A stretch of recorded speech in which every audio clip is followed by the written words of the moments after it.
I think the challenge that the government will have with that is when people start dying in significant numbers, there might be so much pressure from media and from public to do whatever it takes, similar to a Chinese style lockdown, in order to prevent people from dying. Hey guys, it's Matt Haycox here, and I've got today with me for our Corona special, Andy Clayton. Now, Andy studies science at Oxford, and he's now a successful entrepreneur who has lived in China for 15 years. So he's got great insight into what's been happening over there, and therefore what will probably be happening here, and how businesses should be able to be prepared for it and to respond to it. So, Andy, thanks a lot for being with us. It's a pleasure, Matt. Getting straight on with it, I mean, obviously China's ahead of us all in terms of the impact of the virus. I mean, how have Chinese businesses been impacted by it, and what have they been doing that we can kind of take a lead from? So you can see Chinese businesses similar to over here. Some people have benefited from it. For certain businesses, it's been a windfall. So most businesses have been heavily disrupted, and then for some businesses, it's been seriously, if not critically, harmful. So that's kind of the spread. And what have the government been doing over there that are things that we're going to see here? I mean, I guess China presumably was the first place with lockdown, with self-isolation, etc. I mean, how has the impact of that been? I mean, I guess it's all very well saying, look, these are the precautions that we need to take, but in China they're ahead of the curve enough to have also seen what adverse impact these precautions have had, even though they've probably had no choice but to take them. But what is happening over there? So China have been much more forceful in their quarantine measures. So my family members that are over there, still to this day, they're allowed out once every 2 to 3 days for 2 hours in order to buy food, and that's it. All the rest of the time they are forced to stay at home or in their compound.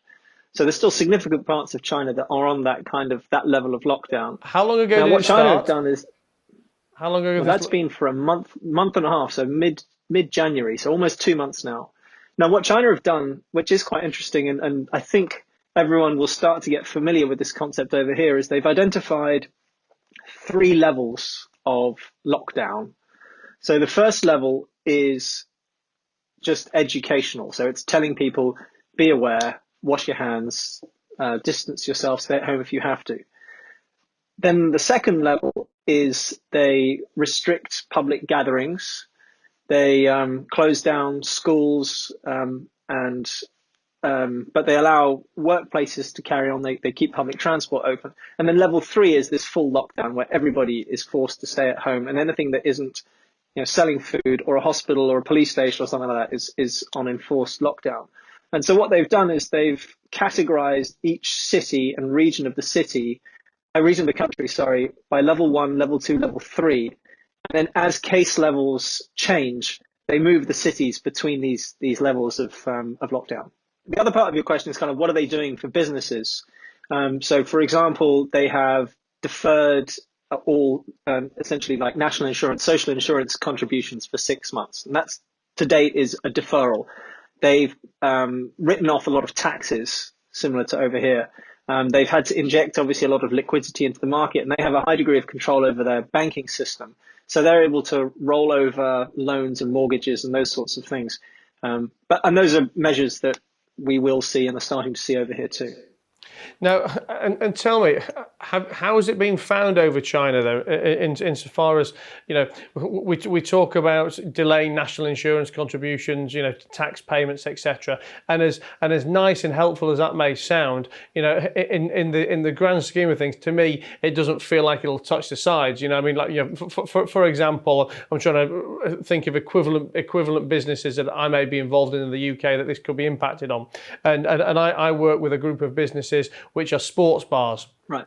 In the UK, we've obviously got no sports, so there's nothing to show in the bars, and turnover is dramatically down. It's dramatically down anyway. That's before we even talk about lockdowns. Should we have a lockdown as well, then whether or not the government allows us to delay our taxation payments is going to be neither here nor there in the grand scheme of how do we have to lay off staff? We can't pay our landlords. We can't pay any of our other suppliers. I mean, what has been the knock-on impacts that have been seen in China? So companies are going under. I've got several friends who've essentially have had to close down their businesses.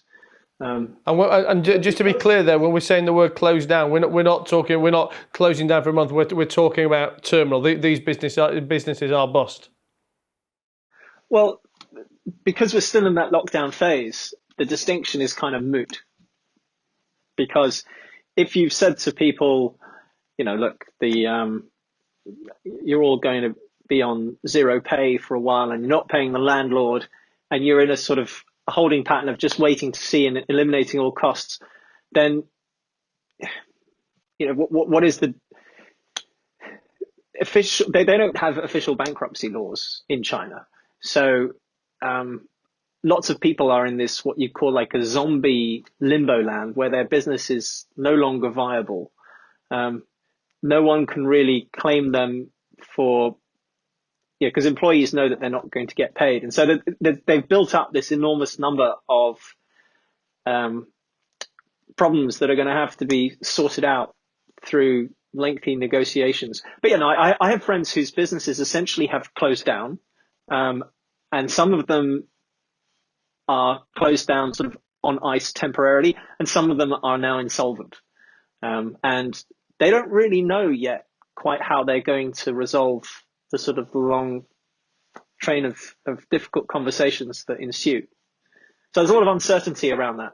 Now, have you seen any businesses actually be able to adapt to the situation yet, or is it still too early to tell? And what kind of and if the answer to any of that is yes, what kind of adaptations can UK businesses take from this?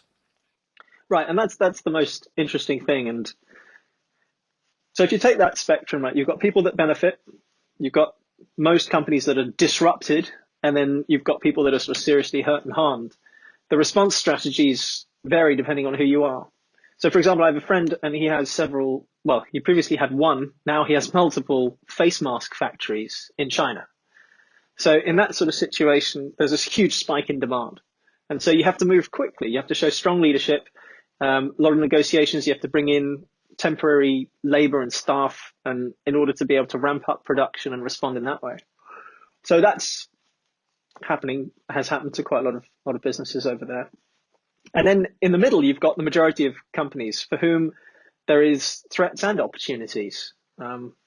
So, for example, if you have got products that can be sold as having, for example, immunity boosting properties, then it's a good time to push those products within. So there's a milk producer, Ely, and they have several products and they've pushed those hard, and they've actually grown their sales throughout what's a difficult time. But it's not just about the product mix. It's also about how you communicate with the market. So marketing, for example, there's a case I shared the other day about Hershey's. So normally around Valentine's Day every year, Hershey's will do these big in-store promotions whereby for Valentine's Day, they'll have heart-shaped chocolates and encourage young people to buy their chocolates for each other. This year, they've had to not do that. And they've created these online sort of like give a gift to your friend, give a gift to your date type promotions in order to get people engaged with their marketing and therefore have the chocolates delivered online or by delivery. And so they've had to very quickly move their marketing. So if you're quick, if you're nimble in that sort of situation, be it through product mix, be it through how you communicate with the market or make yourself noticeable, then there are opportunities to be found. In particular, so if you can tailor anything to be virtual delivery of service, online delivery of product, those types of channels, if you're quick about transferring, then there's opportunity to be found. Now, for the businesses that are, quite badly disrupted, then it really is just about whatever mitigation strategies in terms of renegotiations with staff and landlords and tax authorities and the kind of people that would otherwise be on your back for payments. And it's a lockdown strategy of whatever you can do to minimize costs in order to get through this difficult time. And on that point, I mean, How long do you think any country or any government could sustain a shutdown for? Insofar as we're 2 months. Let's say we're 2 months in China. It could go on for longer. Does there become a point almost where governments have to say, you know what, fuck the spread of virus. if we keep this going much longer, then even though everyone's going to be fit and healthy, we're going to have no businesses, no economy, and we're going to be back in the dark ages. Yeah, and that's what all the debate is about at the moment, isn't it, Matt? In terms of there's this very difficult trade-off that we're all facing as families, as companies, as a society and a country, is there's people getting ill, potentially seriously ill, and some of them dying, versus our economic well-being. Now, for those of us that are leaders within the economy, it's hard to explain to people that aren't in those positions how that's a difficult trade-off to make. When you have a livelihood and many people relying on you and a whole supply chain relying on you, because at what price human life? The thing is, Matt, that's a debate that the politicians and society at large will be having. I think for each of us as individual business leaders, we can have an opinion on where that lies, but that's not really where our focus should be. Right now is a time for us as business leaders to really step up and show leadership to whatever difficult decisions need to be made in the short term around, planning with the team so that the staff are well briefed, so that you've got contingency plans in place and all the kind of defensive things that you want to put in place. But most importantly, it's keeping on the front foot to say, right, how do we need to change our business model? It is a time to be reactive. I mean, what I do with businesses is I help them with their strategies and their planning. And normally you'd go deep, you analyze, you take time, you build a strategy. Now it's all about moving fast and being responsive and thinking, okay, there are threats facing us, but where are the opportunities within this? Where do our customers need us right now? What can we do for them that would be of value? And finding the opportunities and the positives in a difficult situation, because most companies, they fit into that middle category, right, of disrupted. We're all being disrupted, and that's difficult. And so it's a time where we need to reassure people. We need to focus minds, sit people down and say, right, how are we going to respond to this? What strategy are we going to build? Because regardless of what happens at a greater level, so the answer kind of to your question is this will be disrupting us for longer than I think people currently anticipate. As a country, we can go in two directions with this. Currently, the government is set on a direction of herd immunity. And what that means is that we let the disease pass through the population, which sounds advantageous for people in our situations because that means that we get back to normal quicker. Because if the population has immunity, then we can reopen borders and reopen businesses. I think the challenge that the government will have with that is when people start dying in significant numbers, there might be so much pressure from media and from public to do whatever it takes, similar to a Chinese-style lockdown, in order to prevent people from dying. And that we may find that we do end up in a lockdown strategy, but that's all guessing. And the experience from China shows that this is something that could go on for significantly longer than people are currently anticipating. So, plus we don't know how many of the changes are going to stick or not. So this is already creating a massive transfer towards virtual working, homeschooling, and a lot of that will go back to normal eventually, but some of it will stick.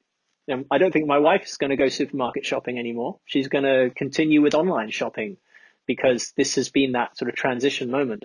And so for a lot of businesses, if we can find the changes that we can make that we know that can stick, then it is worth using this as a period to make investments. So what I do is I spend my time going around companies here in the UK and working with them on their response strategies. And every business that I sit down and work with, they do find that there is opportunity to be found within this situation. And so that's what we have to step forward and do as business leaders. I did have one more question for you before we started, but I think you've probably answered it for me. But I'm just going to double check. One of my questions was going to be, why are different governments dealing with this in different ways, in terms of lockdown or speed or behaviour, etc. But I guess listening to what you've said, the answer would therefore be because it is that balance between economic disaster, economic problems and health problems? Well, arguably, China has put themselves in a corner, possibly, whereby you lock the economy down, you get to patient zero within your own country, and then you start to get things back to normal. The problem is that only works if you keep your borders closed. So anybody that wants to go to China now has to submit to 14 days quarantine, and you have to pay for it yourself. So essentially what that means is no one's going to go to China on business anytime soon. And they are going to have to maintain that for as long as there is coronavirus round about the world. Now, they might, some countries, if they also manage to reach that stage of patient zero, which is very hard to do, and most countries will struggle to do, they might put onto a green list. But to your point earlier, how long would any country be willing to keep their borders closed for economic purposes, whilst in order to maintain zero spread? And so what China risks now is, they switch things back on again, virus starts to spread, they have to switch it off again and on again and on, and you get this kind of kangaroo hop scenario whereby it reappears and goes away. And that's something that can carry on for a really long period of time. So I think the British government and their advisors and the scientists are saying, well, we want to avoid that situation. And the only way, without there being a vaccine, the only way for this thing to be resolved is for the majority of the population to build up immunity, which means getting it. So that's why the UK government, for one, has adopted a different strategy, because you want to avoid being cornered in that way. Now, China would argue that they have enough means of tracking people who have the disease through all sorts of social media monitoring and technology that they've deployed, that they can keep a handle on any outbreak that arises. And time's just going to tell as to whether that's a viable strategy or not, or whether they end up kind of economically operating on two cylinders for the time, for the foreseeable future. So there you have it. I hope you found that as interesting and as useful as I did. I have learned a lot more in the last 45 minutes than I've learned in the last 45 days of listening to my mates, the other so-called experts in social media. Thanks a lot for watching. If you've got any comments, if you've been affected by Corona in any way, or you've got any advice for our audience, please comment below as always, and make sure you subscribe if you're not already doing so.